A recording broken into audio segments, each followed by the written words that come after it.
పార్టీకి చాలా బీఆర్ఎస్లో మొదటి నుంచి ఉన్న ఉద్యమకారుడు, ఉద్యమ నేత, కుటుంబంలో ఏం జరుగుతుంది అనేది అణువు కూలంకుషంగా తెలిసిన నాయకుడు కూడా ఆయన. రవీంద్రరావు గారు ఈరోజు కవిత చిట్ చాట్ పెట్టారు, ఇంతకుముందు లేఖ రాశారు, తర్వాత ప్రెస్ మీట్ పెట్టారు, దేవుడు అన్నారు, దయ్యాలు అన్నారు, కోవట్లు అన్నారు, రకరకాలుగా అన్నారు.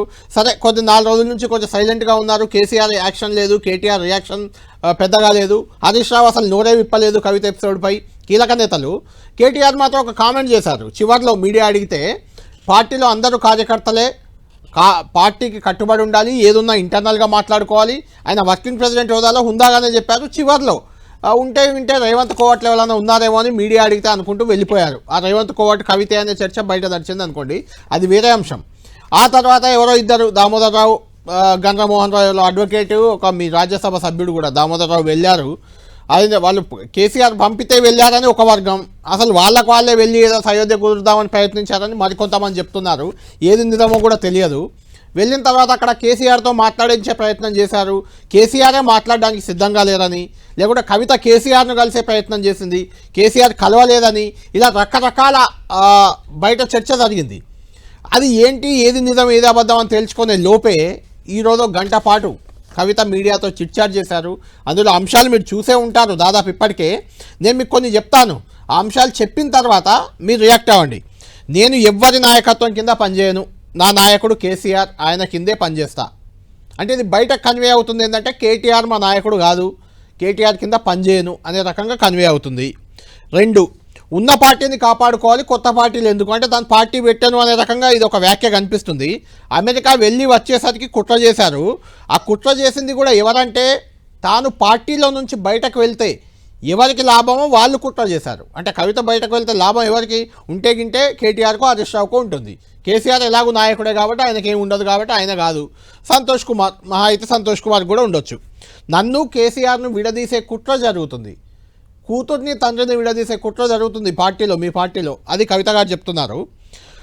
కేసీఆర్ ఏ తప్పు చేయలేదు, కేసీఆర్ తర్వాత ఎవరైతే ఉన్నారో పార్టీలో వారే తప్పులు చేస్తున్నారు. అంటే కేసీఆర్ తర్వాత ఉన్న వ్యక్తి అంటే వర్కింగ్ ప్రెసిడెంట్, అది నాయకత్వ పరంగా కానీ పార్టీ పరంగా కానీ లీడర్షిప్లో కానీ నెంబర్ 2 కేటీఆర్ఏ, డైరెక్ట్ కేటీఆర్నే కామెంట్ చేశారు. అమెరికా నుంచి రాగానే నోటీసులు వచ్చినందుకు, కేసీఆర్కు నోటీసులు వచ్చినందుకు తాను ధర్నా చేయాలి, నిరసన చేయాలని అనుకున్నాను, కానీ నాపై పడి ఏడుస్తారని సైలెంట్గా ఉన్నాను. నాకు కాంగ్రెస్ అధిష్టానంతో ఎలాంటి సంబంధం లేదు, ఇది వేరు. బీఆర్ఎస్లో ఒక్కడే లీడర్ కేసీఆర్, వర్కింగ్ ప్రెసిడెంట్గా గౌరవిస్తాను కేటీఆర్ని, కానీ లీడర్ మాత్రం ఒక్కడే. నాపై మీడియాలో తప్పుడు కథనాలు వస్తే బీఆర్ఎస్ వాళ్ళు ఎవరు స్పందించట్లేదు. ఇక్కడ కేసీఆర్కు నోటీసులు వస్తే ఎలాంటి కార్యాచరణ తీసుకొని బీఆర్ఎస్ నేతలు అమెరికాకు వెళ్ళి సంబరాలు చేస్తున్నారు. అమెరికా సంబరాలకు వెళ్ళింది మీ వర్కింగ్ ప్రెసిడెంట్ కేటీఆర్. డల్లాస్లో జూన్ 2 అవతరణ వేడుకలు ఉన్నాయని పిలిస్తే ఆయన వెళ్ళాడు, ఇప్పుడు అమెరికాలో ఉన్నాడు, ఆ సంబరాలు ఎందుకు అని అడుగుతున్నారు. తెలంగాణ రాష్ట్రం తెచ్చుకున్న తర్వాత తెలంగాణ సొయ్యితో పాలన సాగడం లేదు. తెలంగాణ సొయ్యి ఎవరికి లేదు, గతంలో పాలించిన కేసీఆర్గా ఇప్పుడు పాలిస్తున్న రేవంత్గా క్లారిటీ లేదు ఆమె కామెంట్లో. అంటే గతంలో కూడా సామాజిక తెలంగాణ తేలేకపోయావా అంది, అంటే కేసీఆర్ని అన్నట్టే అది.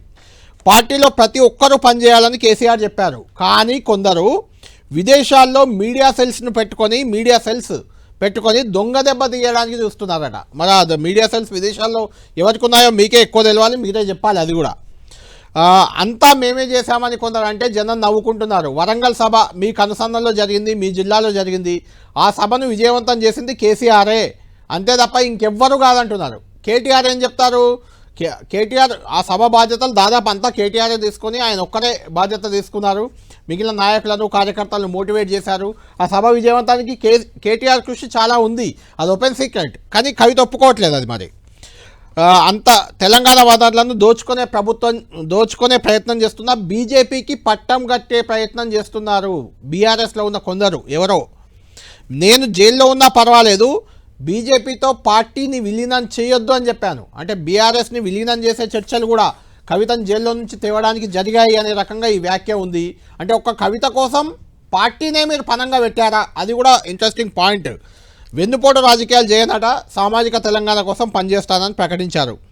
నన్ను రకరకాలుగా మాట్లాడుతున్న నేతలు, నాకు తెలిసైతే ఏ నేత కూడా కవితపై ఇప్పటివరకు కామెంట్ డైరెక్ట్గా నేరుగా చేయలేదు, ఒక కేటీఆర్ తప్ప. కేటీఆర్ కూడా మీడియా అడిగిన ప్రశ్నకు పార్టీలో కార్యకర్తలు అందరూ ఒకటే, ఏదన్నా ఉంటే ఇంటర్నల్గా మాట్లాడాలి, ఉంటే గింటే రేవంత్ కోవట్లు ఎవరన్నా ఉన్నారని నేరుగా అన్నారు. సోషల్ మీడియాలో కొంత జరుగుతుంది అనుకోండి, అది వేరు. లీకు వీరుల వివరాలు, తన లేఖ లీక్ చేసిన వీరుల వివరాలు బయటపెట్టమంటే గ్రీకు వీరుల్లాగా నా మీద ప్రతాపం చూపుతున్నారు. మరి ఆ గ్రీకు వీరులు ఎవరు ప్రతాపం చూపించారు క్లారిటీ అయితే లేదు. మరి ఆమె కూడా చెప్పలేదు. నేను మంచిదాన్ని కాదు, ట్విట్టర్లో మెసేజ్లు పెట్టి ఊరుకుంటే పార్టీ నడుస్తుందా? పార్టీ నడపాలంటే ట్విట్టర్లో మెసేజ్ పెడితే సరిపోద్దా అని, అది కూడా మనకు తెలుసు. కాంగ్రెస్ పార్టీ ప్రతిరోజు విమర్శ అదే, ట్విట్టర్లో పోస్టులు పెడతాడని కేటీఆర్ని అంటున్నమాట కవిత కూడా అన్నారు. మరి నేను రాసిన లేఖలో ఏమైనా తప్పు ఉందా? ఇది ఆమె అంటున్న మాట. నా మీద ఇంకొక ఇంట్రెస్టింగ్ పాయింట్ ఇది, లిక్కర్ కేసు వచ్చినప్పుడు రాజీనామా చేస్తానని చెప్పారట ఎమ్మెల్సీ పదవికి. చెప్తే ఆ లిక్కర్ కేసు నీకేం ప్రమేయం లేదు, అది నా మీద కోపంతో పెట్టింది బీజేపీ, నువ్వేం రాజీనామా చేయొద్దని చెప్పారు, అందుకే తాను రాజీనామా చేయలేదు అనేది ఒక పాయింట్. ఇక మీ పార్టీ పరంగా చూసుకుంటే కేసీఆర్కు నోటీసులు ఇస్తే మీరు ఏం చేశారు? అసలు ఒక కార్యాచరణ తీసుకున్నారా? ఒక పని చేశారా? ఇది కవిత నేరుగా క్వశ్చన్ చేస్తున్న అంశాలు ఇవన్నీ. దీన్ని చూస్తే మీకు ఏమనిపిస్తుంది రవీంద్రరావు గారు? అంటే కవిత కేసీఆర్ కూతురులానే కనిపిస్తున్నారా, లేకుంటే మీ పార్టీలో ముసలం పుట్టింది అనుకోవచ్చా, లేకుంటే కవిత మీ పార్టీలో లోటుపాట్లను ఎత్తి చూపుతున్న ఒక పార్టీకి మంచి దిశానిర్దేశం చేస్తున్న నాయకురాలిగా కనిపిస్తున్నారా? మీకేమనిపిస్తుంది? మీరు చాలా సీనియర్ నాయకుడు, పార్టీ ఎక్కడ బహిరంగ సభలు పెట్టినా లేకుంటే ఎక్కడ బై ఎలక్షన్లు వచ్చినా అక్కడ రవీంద్రరావుది ప్రధాన పాత్ర ఉంటుంది. హరీష్ రావు తర్వాత రవీంద్రరావే ఉంటారు అక్కడ ఎక్కువగా. అలాంటి మీకు కేసీఆర్ కుటుంబంతో కూడా అత్యంత సాన్నిహిత్యం ఉంది. ఈ లేఖ చూస్తే మీకు ఏమనిపిస్తుంది? కేసీఆర్ నెక్స్ట్ స్టెప్ ఎలా ఉండబోతుందంటే ఏం చెప్తారు? గుడ్ ఆఫ్టర్నూన్ కళ్యాణ్ గారు. ఇప్పుడు మీరు చాలా విషయాలు చెప్పారు, అవన్నీ కూడా నేను చూసిన మీడియాలో. ఇది మంచి పరిణామం కాదు, చాలా బాధాకరమైన విషయం. మొన్న కేటీఆర్ గారు తెలంగాణ భవన్లో ప్రెస్ మీట్ పెట్టినప్పుడు నేను కూడా ఆ ప్రెస్ మీట్ లో ఉన్నా. ప్రెస్ మీట్ వెళ్లే ముందు కానీ ప్రెస్ మీట్ తర్వాత కూడా దీని విషయం సంబంధించి ఒక 10-15 మంది ముఖ్యులతోటి కేటీఆర్ గారితో మాట్లాడడం జరిగింది. కేటీఆర్ గారు మాకు చెప్పింది ఏంటంటే, దీని విషయంలో ఎవరేం మాట్లాడకండి అన్న, మేము కుటుంబ సభ్యులను కూర్చొని మాట్లాడతాం, ఈ గ్యాప్ ఎక్కడ ఉందో మేము ఫుల్ఫిల్ చేసుకుంటామని చెప్పని వారు చెప్పడం జరిగింది. దీనికి సంబంధించి పెద్దగా మీ పార్టీలో ఎవరు కూడా స్పందించడం. కానీ ఇవాళ జరిగిన తీరు చూస్తే ఖచ్చితంగా బాధాకరం. నిజంగా కూడా మేము డిబేట్లకు రావాలా, మాట్లాడాలా, దీని మీద స్పందించాలా, మాకు ఇంకా అధిష్టానం ఏమో స్పందించొద్దని ఒక సంకేతాలు ఇచ్చారు, కూర్చొని మాట్లాడుకుంటామని అన్నారు. కానీ వీరేమో దూకుడు పెంచారు, అనేకమైన ప్రశ్నలు సంధిస్తున్నారు, ఆందోళనకరమైన వాతావరణాన్ని కల్పిస్తున్నారు. పార్టీ శ్రేణుల్లో కూడా ఓ చర్చనీయాంశంగా ఉంది. మీడియా దీన్ని ప్రముఖంగా చర్చకు పెడుతున్నది. మరి గుంభనంగా జరుగుతున్న ఈ కార్యక్రమం ఇలా బహిరంగంగా ఇంతగా మాట్లాడాల్సి వచ్చినప్పుడు మేము ఏం చేయాలి, ఏం మాట్లాడాలనడంలో కూడా కాస్త ఇబ్బందికరంగా ఉంది. అయినా కూడా నా వరకు వస్తే మీరు అన్నట్టుగా నేను సీనియర్ లీడర్ని, పార్టీలో కేసీఆర్ గారి భక్తుని, పార్టీ జనరల్ సెక్రటరీని, ఎమ్మెల్సీగా కూడా ఉన్న కవిత గారు లాంటి నాయకురాలు ఇవాళ పార్టీ ఉన్న పరిస్థితుల్లో అధికారం కోల్పోయి ఒక పక్కన కమిషన్ల మీద కమిషన్లు వేసి కేంద్ర రాష్ట్ర ప్రభుత్వాలు 30 ఏళ్ల దాడి చేస్తా అంటే కేసీఆర్ గారిని, కేటీఆర్ గారిని, కుటుంబాన్ని జైల్లో పెట్టాలని ప్రయత్నం చేస్తుంటే, రాజకీయంగా అభాస్పాలు చేసే ప్రయత్నం చేస్తుంటే, అవినీతి కుటుంబం అని ముద్రేస్తున్న సందర్భంలో పార్టీని కకావికలం చేసి మన ఎమ్మెల్యేలు కూడా వారి పార్టీలో చేసుకొని ఇబ్బందులు కలిగిస్తున్న ఈ తరుణంలో కవిత గారు లాంటి అవకాశాలు పొందిన నేత, కీలకమైన నేత, అపారమైన ప్రేమాభిమానాలు కవిత గారి మీద కేసీఆర్ గారికి ఉన్న సందర్భం, ఇలాంటి కన్న కూతురే ఈ రకంగా దాడి చేయడం అనేది, మాట్లాడడం అనేది అబ్సల్యూట్లీ ఇది ఖండించాల్సిన విషయం, సరైనది కాదు. ఇది మా పార్టీ అని చెప్పాలి మాట్లాడమని. ఇప్పుడు నేను నాలాంటి వాడు మాట్లాడితే కూడా ఎట్లా మాట్లాడతారు అని మాట్లాడిస్తున్నారు అని అంటారు. నేను ఆదేశాలు లేవు, కానీ నాకు కూడా నా హృదయం కూడా క్లారిటీ ఇస్తా. ఒక చిన్న క్లారిటీ రవీంద్రరావు గారు, నేను ఒక చిన్న క్లారిటీ ఇస్తా. మీకంటే ముందు ఒకరిద్దరు నేతలతో నేను మాట్లాడాను. కవిత వ్యాఖ్యలు ఇలా చేశారు, దీనిపై రియాక్షన్ కోసం, అంటే డిబేట్ కోసం యాక్చువల్గా ఒకరిద్దరు నేతలతో కూడా మాట్లాడాను. మీరు ఫోన్ ఎత్తలే ఆ సమయంలో. మాట్లాడితే వాళ్ళు చెప్పింది ఒకటే, మాకు కేసీఆర్ గారు మీరు సైలెంట్గా ఉండండి, ఏం మాట్లాడొద్దు, ఇదేదో టీ కప్పులో తుఫాను చల్లారిపోతుందని చెప్పారు, అందుకే మేము మాట్లాడామని నిర్ద్వందంగా తోసిపుచ్చారు. అంటే కేటీఆర్ని క్వశ్చన్ చేస్తూ మీ వర్కింగ్ ప్రెసిడెంట్ని మాట్లాడినా మీ నాయకులు సిద్ధంగా లేరు, అది కూడా మీకు చెప్పాను. కానీ మీరు మాట్లాడుతున్నారు. మరి కేసీఆర్ ఎందుకు అలా చెప్పారు, మాట్లాడకూడదని ఎందుకు చెప్పారు మీకు? నాకు తెలిసి ఏంటంటే వాస్తవంగా వారు చాలా హుందాగా దీన్ని ముగించాల్సి ఉండే.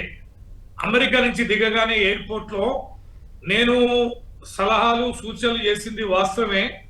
ఈ సాంప్రదాయం ఉంది, కాకపోతే ఇది ఎట్లా లీక్ అయిందనే దాని మీద మీకు ఖచ్చితంగా విచారణ చేస్తాం, చర్యలు చేపడతామని ముగిస్తే అయిపోయి. అవును, దయ్యాలు ఉన్నాయి కేసీఆర్ గారి చుట్టూ, కేసీఆర్ గారు దేవుడే అని మాట్లాడడం అవకాశం ఇచ్చింది. అవును, ఇవాళ మాట్లాడడం అయితే చాలా తీవ్రమైన విషయాలు. మీరు చెప్పిన కొన్ని ఘటనలు ఏవైతున్నాయో, బీజేపీలో విలీనం అనే అంశమే కావచ్చు, పార్టీ నడిపే విధానం ఇది కాదని అనొచ్చు, లేకపోతే ఎవరిని యాక్సెప్ట్ చేసే ముచ్చటలేదు, లేకపోతే కేసీఆర్ గారికి నోటీస్ ఇస్తే ధర్నాలు ఎందుకు నోటీస్ ఇస్తే ధర్నాలు చేస్తారండి.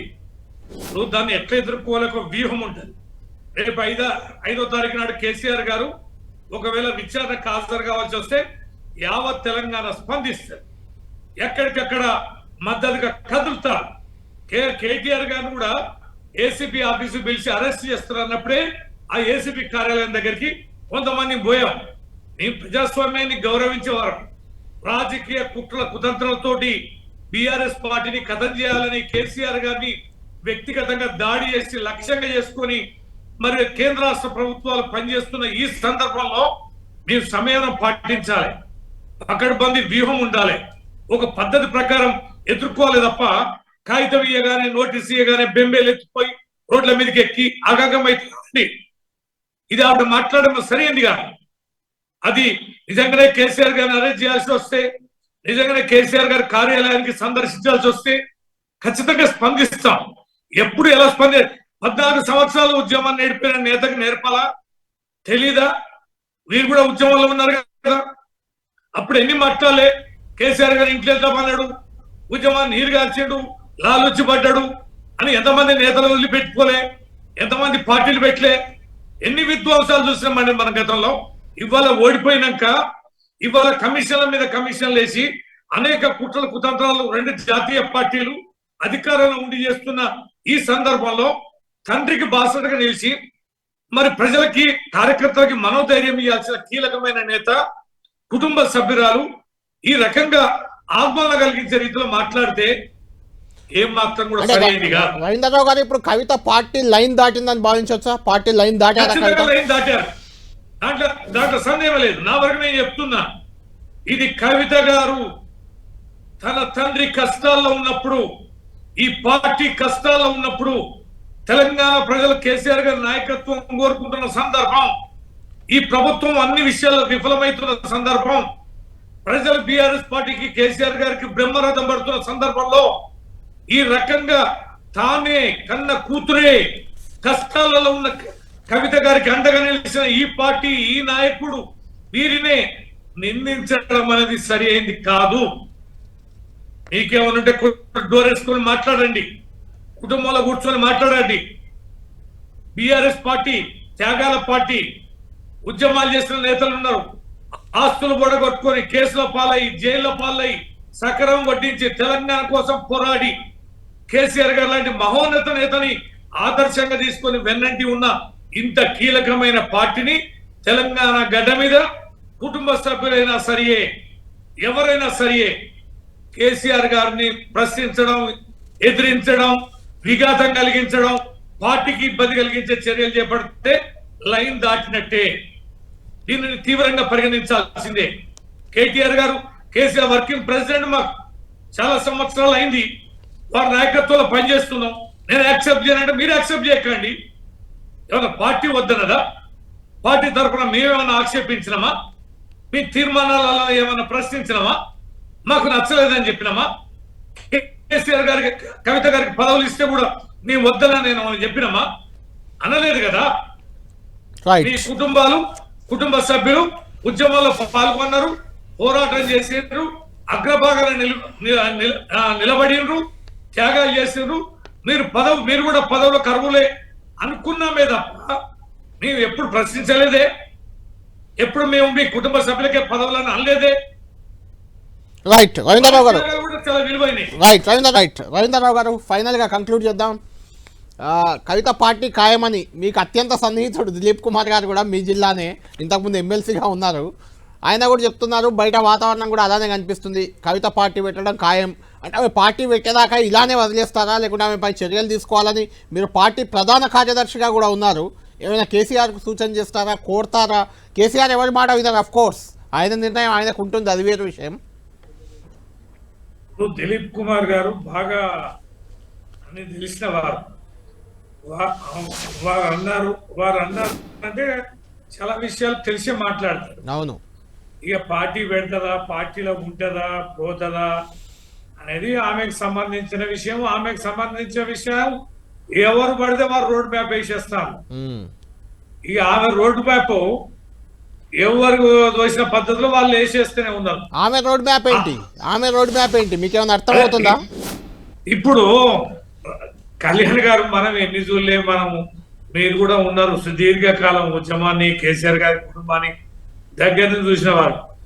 కేసీఆర్ గారి దగ్గరగా ఉండి పోయిన వాళ్ళందరూ కూడా ఆ రాజకీయాల్లో హత్యలు ఉండవు, ఆత్మహత్యలు అంటారుగా. అవును, చాలా మంది స్వయకృత ప్రదంతో కేసీఆర్ గారికి దూరం అయ్యి రాజకీయంగా అంతర్ధానమైన వాళ్ళు. కానీ వాళ్ళంతా ఒక ఎత్తు, సొంత కూతురు కదా కవిత. మరి కూతురు కూడా తన గోతి తనే దోసుకుంటూ ఎవరేం చేస్తున్నాయి. రైట్. కేసీఆర్ గారు ఉన్నంత కాలం కేసీఆర్ గారి నాయకత్వం మీద, వారి పటిమ మీద వారికి ఉన్న ఆదరణ, వారికి ఉన్న క్రేజ్ తగ్గదండి. ఈ ఫైనల్ గా చెప్పండి రవీంద్రరావు గారు, ఒకవేళ కవిత పార్టీ పెడితే అది ఆమె సొంత నిర్ణయంగా చూడాలా లేకుంటే ఆ పార్టీ వెనుక వేరే ఎవరైనా ఉన్నారని మీరు బీఆర్ఎస్ కూడా అనుకుంటున్నారు? ఎందుకంటే ఉంటే ఉండొచ్చు రేవంత్ కోవట్లు అని ఒక రకంగా కవితను ఉద్దేశించే కేటీఆర్ చేసిన వ్యాఖ్యగా చూడాలి దాన్ని. మీరు గుర్తుపెట్టుకోండి, కేసీఆర్ గారిని కాదని ఈ పార్టీ నుంచి కుటుంబ సభ్యులు కానీ ఎవరు పెట్టినా కానీ ఈ రాష్ట్రంలో ఆదరణ ఉండే ప్రసక్తే లేదు, నిలబడే ప్రసక్తే లేదు. మరి ఎదుటి వాళ్ళ కుట్ర కుతంత్రాలు ఎన్ని కుటుంబాల్లో అయినా ఉంటది. పెద్దోడు పెత్తనం చేస్తే మనకు తెలియదు ఏమన్నది. కళ్యాణ్ గారు ఆ ఇంట్లో ఆడమ్మాయి వారసురాలు అయిందా? ఇప్పుడు శరద్ పవార్ గారికి కొడుకు లేరు కాబట్టి అసూలే అనే అమ్మాయి ముందు పడతాను. ఏ రాష్ట్రంలోనైనా మనం చూస్తున్న ఏ రాజకీయ పార్టీలైనా కుటుంబాలైనా తలకూరి పెట్టిన అబ్బాయికి ఉంటుందా, అమ్మాయికి ఉంటుందా? ఎందుకంటే లేనిపోయిన రగడం కాకపోతే ఉంటుందా? ఆంధ్రలో షర్మిల పెట్టింది, ఏమైందండి? కాంగ్రెస్ వాళ్ళు పిలిచి జగన్ బాధ పెడితేందుకు పిసిసి అధ్యక్షులు ఇచ్చారు. ఏమైతుందండి? ఓ 4 రోజులు విందు వినోదం, టీవీలలో మోతది వాగడానికి అశ్వనకానందం, ఓ 4 రోజులు ఆనందపడతారు తప్ప ఇది బలిపశువు ఎవరైతారు? ఇంత పెద్ద నీడని ఏ చరిత్రలో చరితార్థుడు కేసీఆర్ గారు అంతటి మహామూర్తి కడుపులో పుట్టడమే గర్వకారం, గొప్పతనంగా ఫీల్ కావాల్సిన తను ఇలాంటి గొప్ప నేతను ఎదిరించి ఆమెకు లాభం వనగొడుతుందా? ఏం జరుగుతుందో ఈ దిగిన మరుక్షణమే రైట్ భవిష్యత్తు ఏంటనేది అప్పుడు అర్థమైంది.